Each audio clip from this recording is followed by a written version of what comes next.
Hello, church. Welcome to our Faith Journeys series. As most of you know, I am Brian Kelly, the youth director here at the church.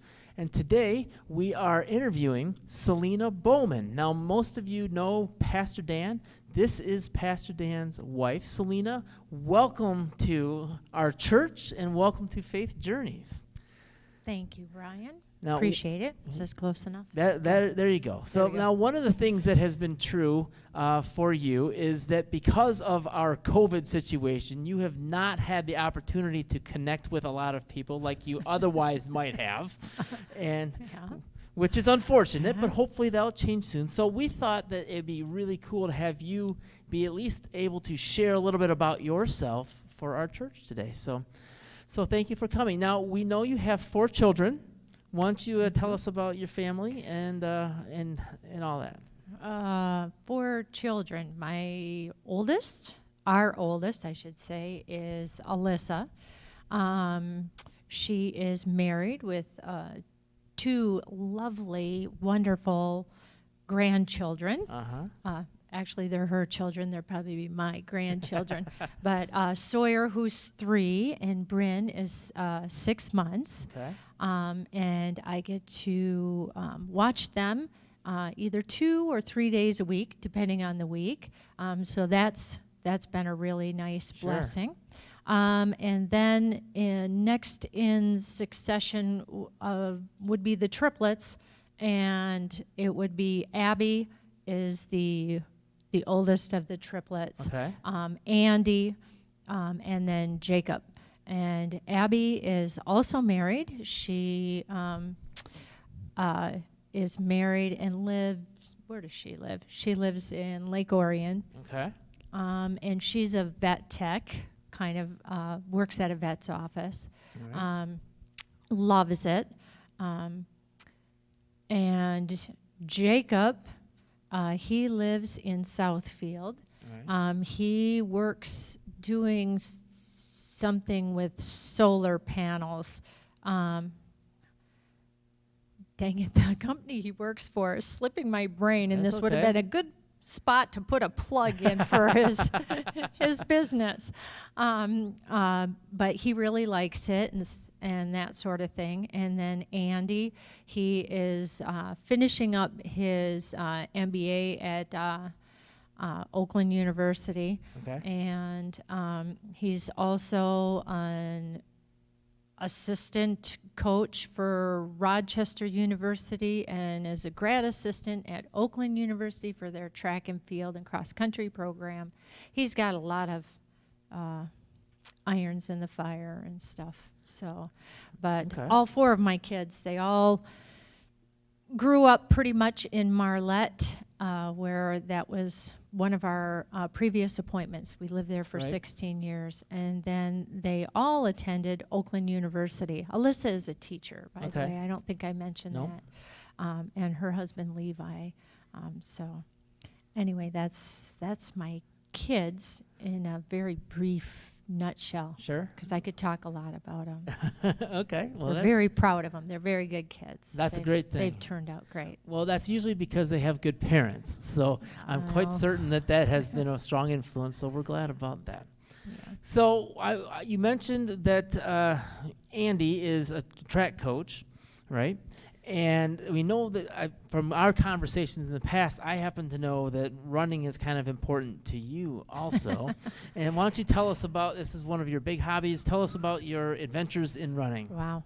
It's been going on for a really long time. I can't even tell you how long. I did run in high school, but that was like, but the bigger running didn't come until, well, probably after Alyssa was born, sometime after that or whatever. But in Marlette. Marlette was a big part of the running. That's where I just like to do 5Ks or run my 3 miles and that kind of thing. And that got the boys spurred on because obviously they were both really accomplished runners. They both ran for Oakland University. Okay. After, I always promised my sister always wanted me to run a marathon with her, which I have absolutely no interest in a marathon. That's just way too much. Okay. But she did finally talk me into a half marathon, and I promised her that I would do that, but not until after the boys were done with their careers, with their running and stuff, because that just took too much of our time. Sure, Dan and I sure. always wanted to be at their meets and things like that. Well, the day did come when they graduated and they quit running. And so I trained, and my first half marathon was Mount Rushmore. Ooh. Yeah, I had no idea what I was getting into with that. No idea. It was, over the first 5 miles was all uphill. Uh-huh. And had, it was gorgeous, though. I bet it It was was. gorgeous views, and that's the thing that kind of draws me to any half marathons. I haven't done a lot of them and stuff, but I like to go with my sister and her running friends for the camaraderie. Sure. And just the beauty. The places that we go are really beautiful. Okay.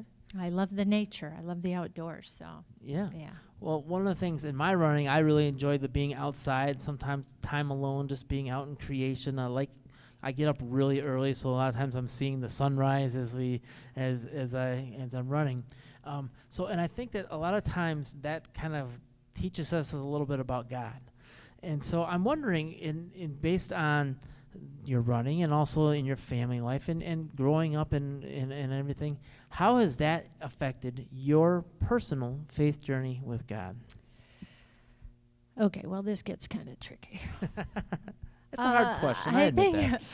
I think my faith journey probably was, I'll have to admit, it was probably strongest in the kids' early years.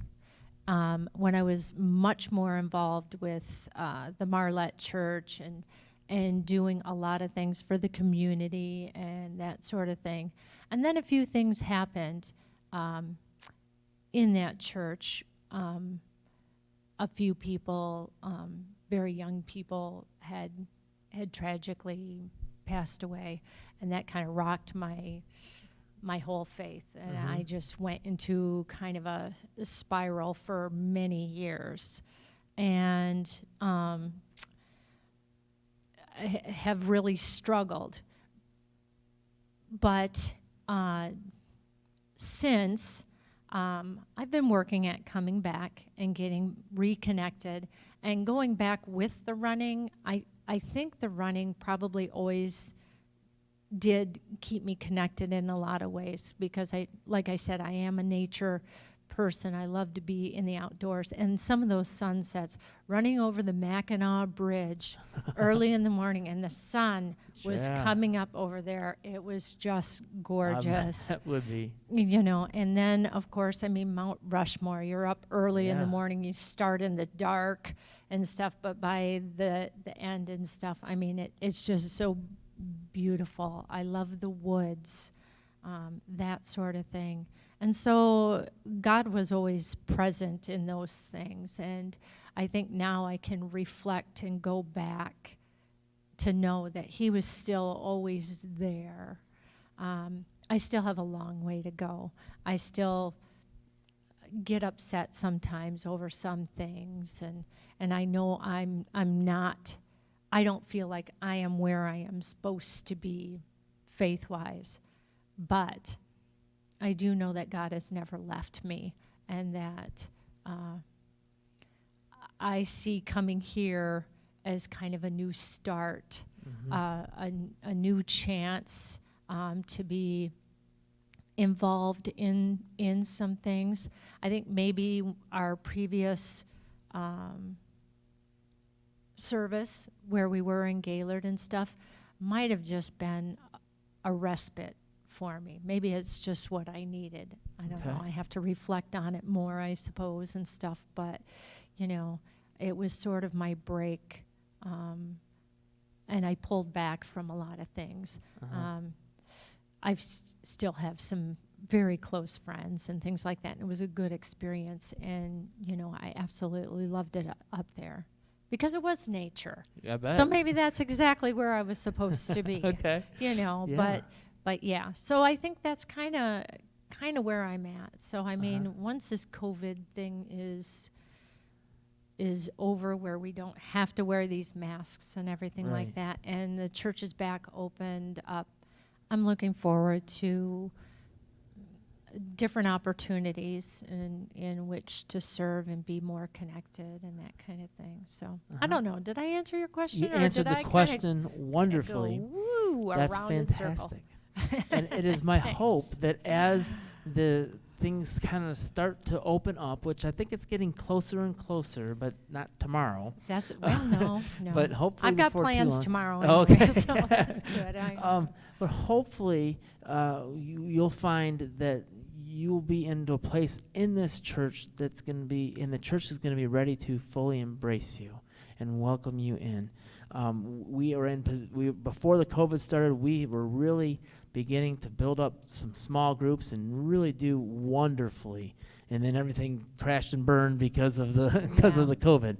Yeah. But we were really moving in the right direction, and this church is hungry for a greater spirit and hungry for getting to know more people and welcoming new people.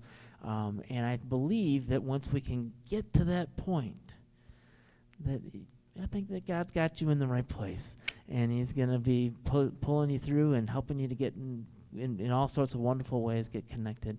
And I hope that as you've gotten a chance, those in the audience here have gotten a chance to know Celina a little bit today. In times when she's here, come say hi.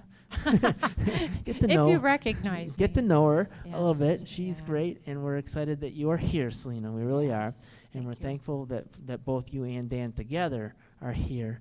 And I am excited about the direction of this church right now. And I think that's a beautiful thing. So thank you for coming and talking and sharing yourself and even sharing some kind of personal stuff there. So A little bit. Didn't know it was there. so Oops. that's fantastic. I love it. So that is our interview for today.